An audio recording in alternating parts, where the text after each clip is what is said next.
And we're back with another video for you guys. Check this one right. Checked it.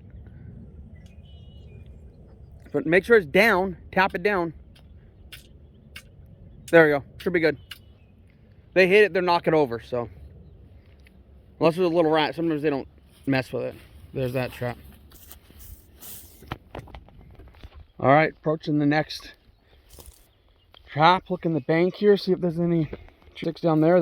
There's two there now. There was one earlier.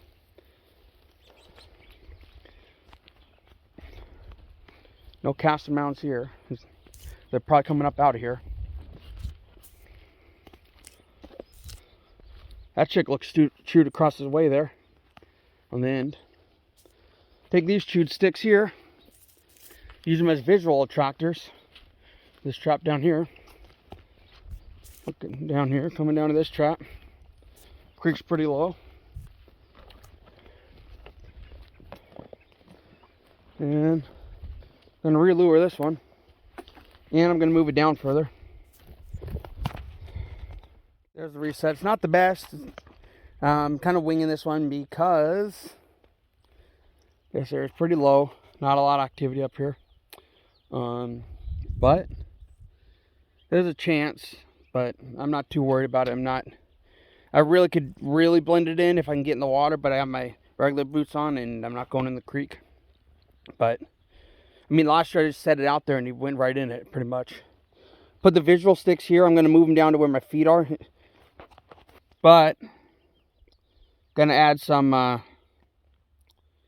Beaver Gland by O'Gorman's. There's old castor mound, one of them, and there's a bunch of castor over there. So they were coming up here. But this ditch, you can come down this ditch. Then obviously the old trusty and faithful, when the feed piles, you gotta have dead man's hand. That's like a staple, man.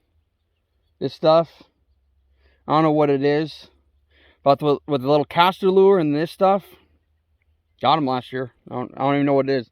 The lure, the smell, and the special ingredients that Jeff puts in here makes a difference. I mean, I've tried other people's food lures, checked a couple times, never really gained a lot of confidence in them, but this one I have confidence in. And that's because I don't just say, oh, I put a lure and I have confidence in it. I gotta have results to have confidence, and this one gets results. I know a lot of people sell us something and be like, oh, I did this, I did that, but this I have results in. Let me put this right here. If I can get a stick for this. For you guys. Put this up.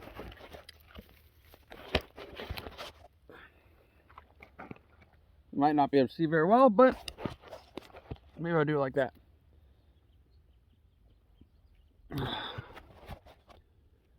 There you can see me. So the dead man's hand. Another chewed stick from last year. Bunch of chewed sticks in here. Trying to find another tip you can do is have a hollow piece of grass or something hollow. Here's a piece of straw. Clean the tip off. It's hollow. So when you put it in, you pack the lure into the tip, and it adds like a waterproofing, something that doesn't wash away.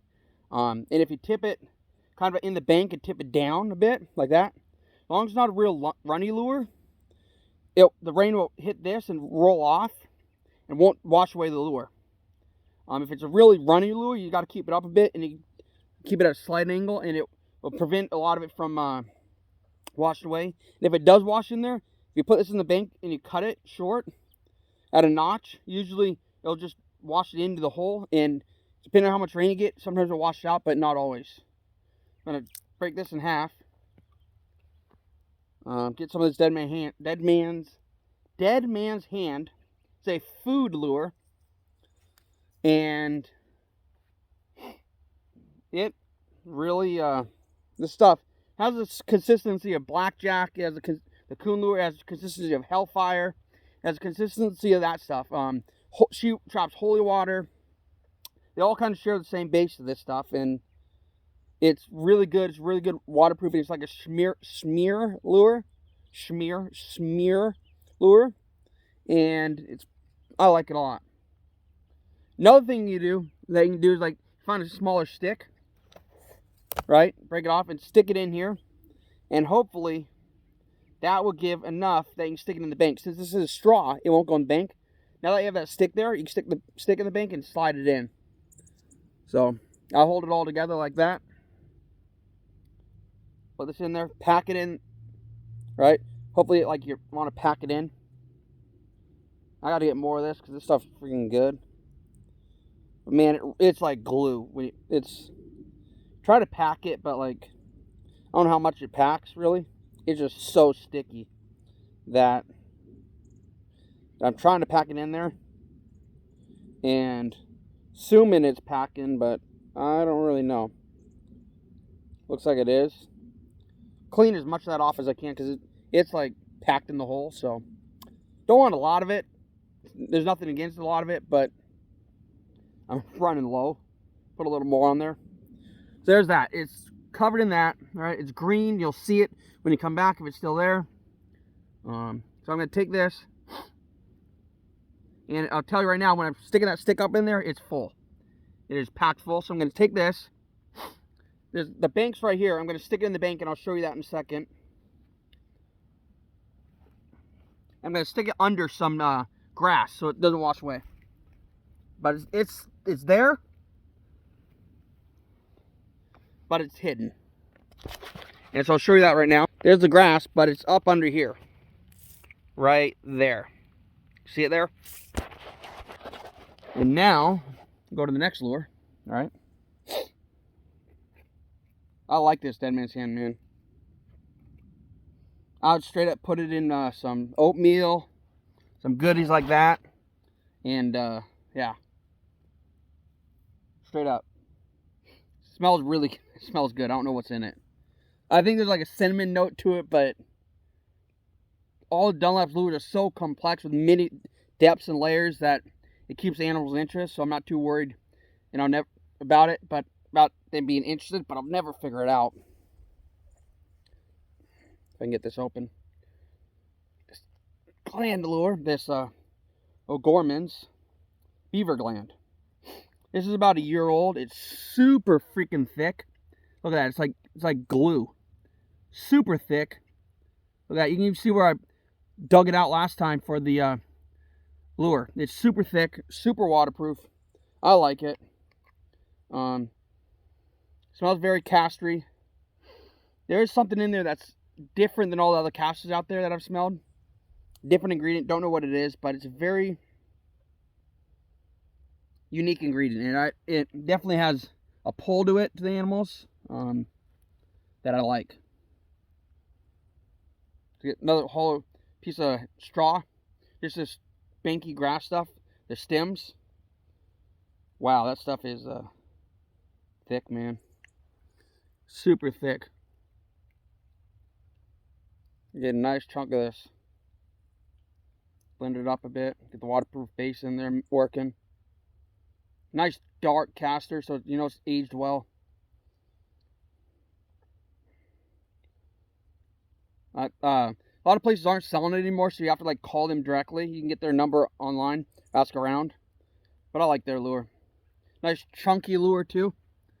I like the chunky stuff because I think little pieces of caster help with the what's it called?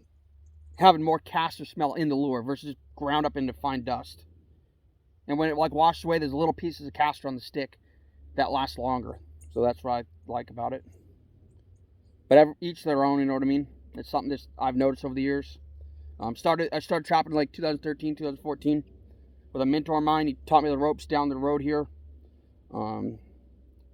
And yeah, I like to have casters like that. We made our own casters, a really minty, castery oil, like a little bit of food lure, and man, it absolutely destroyed the beaver and footholds, man. They just, every time we came, there was one down the drowner.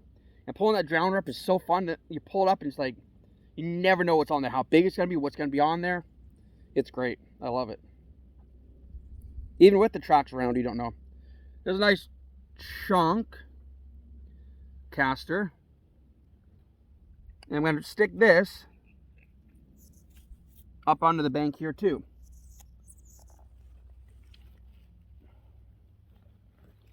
Stick it in the bank.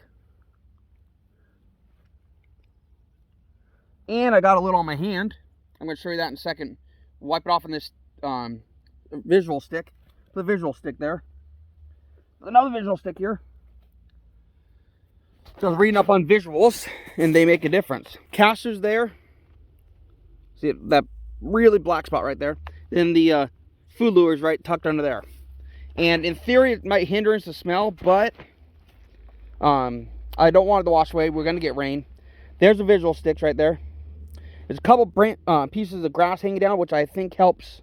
I can cover the top more, but I'm not going to. Which I think helps with disguising the trigger wires. A couple pieces of grass hanging down, that always helps. And that's this set. I'm going to walk down to the next one now. All right, we're walking down here a little further.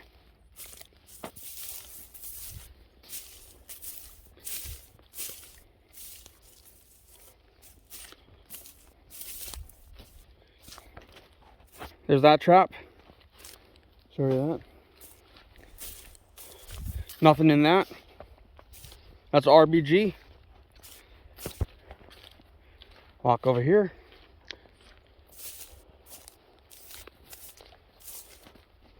Look at this one. Still set. Right there. Go take a walk down here at this one. The one you saw me set on set day. Man, I can smell that Dunlap's dead man's hand on my hand. Smells good.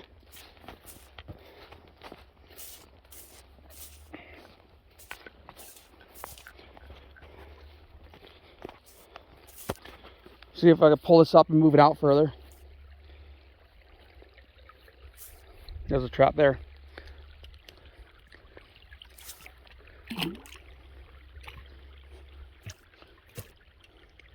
There we go. A little more in the middle of the creek, but I have to. Don't really have any dive sticks around here. It is what it is. I could move it up there, which I think I'm going to do, so bear with me for a second. If I can get it.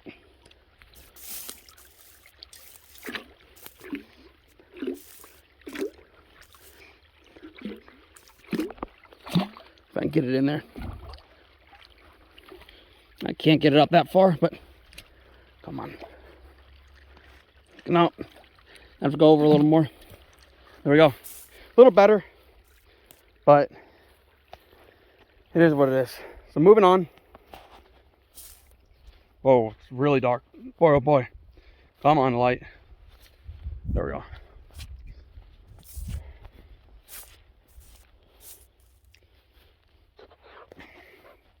Area that's like undercover, but as you can tell, there's a hole there. I'll show you this. They can actually go in there into a big area back in there that's way back up under that tree. All right, on to the next one. Next trap. One we have the best shot at. Jeez Louise. I've fallen over in this tall grass.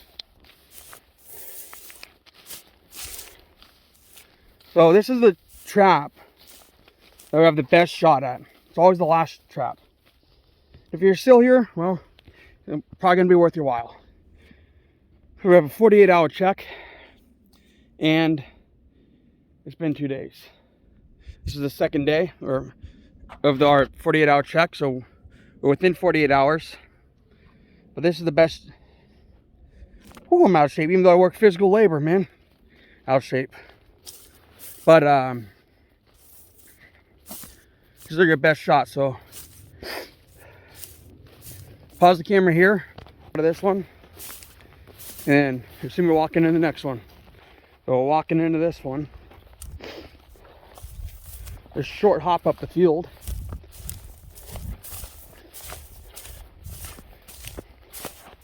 The way we were trapping at another property when I was learning, we had a ATV, and it was fun because it had tracks on it. Because the guy would go up in the snow shed hunting towards Mount Hood and Cascade Range.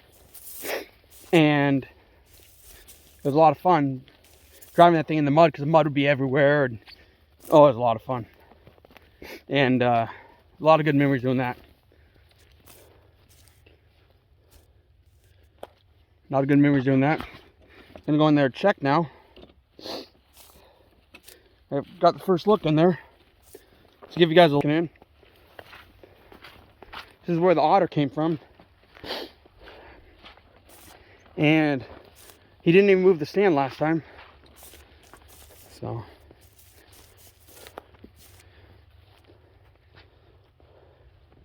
I do not see the trap in there. It may be fired. Let me check. More muskrat shit there. If I don't, it's still set. See it down there? So that one's good. Got it all in? Yep. I guess that's it. It's the check. So yeah, it's a beautiful day. It's Oregon, you know. It's not always about the stuff you see on the news. It's all about the views and the swamps and the land and all that goodness. And yeah, don't believe the garbage you see on the news about Portland. We're 20 minutes outside Portland, and depending on how much traffic in, it's a different world out here, man. No riding, no garbage, none of that ridiculous stuff you see. No, like just the other day, someone in front of one of the buildings was burning a bunch of garbage in downtown Portland. Fire department had to come and put it out, and you don't see that stuff around here. It's like crossing the border into a different country and completely different rules. It just doesn't happen out here. Well, thanks for tuning in. As always, this is the best set at best chance of catching an animal. So always stick around. I'll always do this one last because it's the furthest one away. Thanks for being here. Like, comment, subscribe. And let me know what you think of my videos. Peace.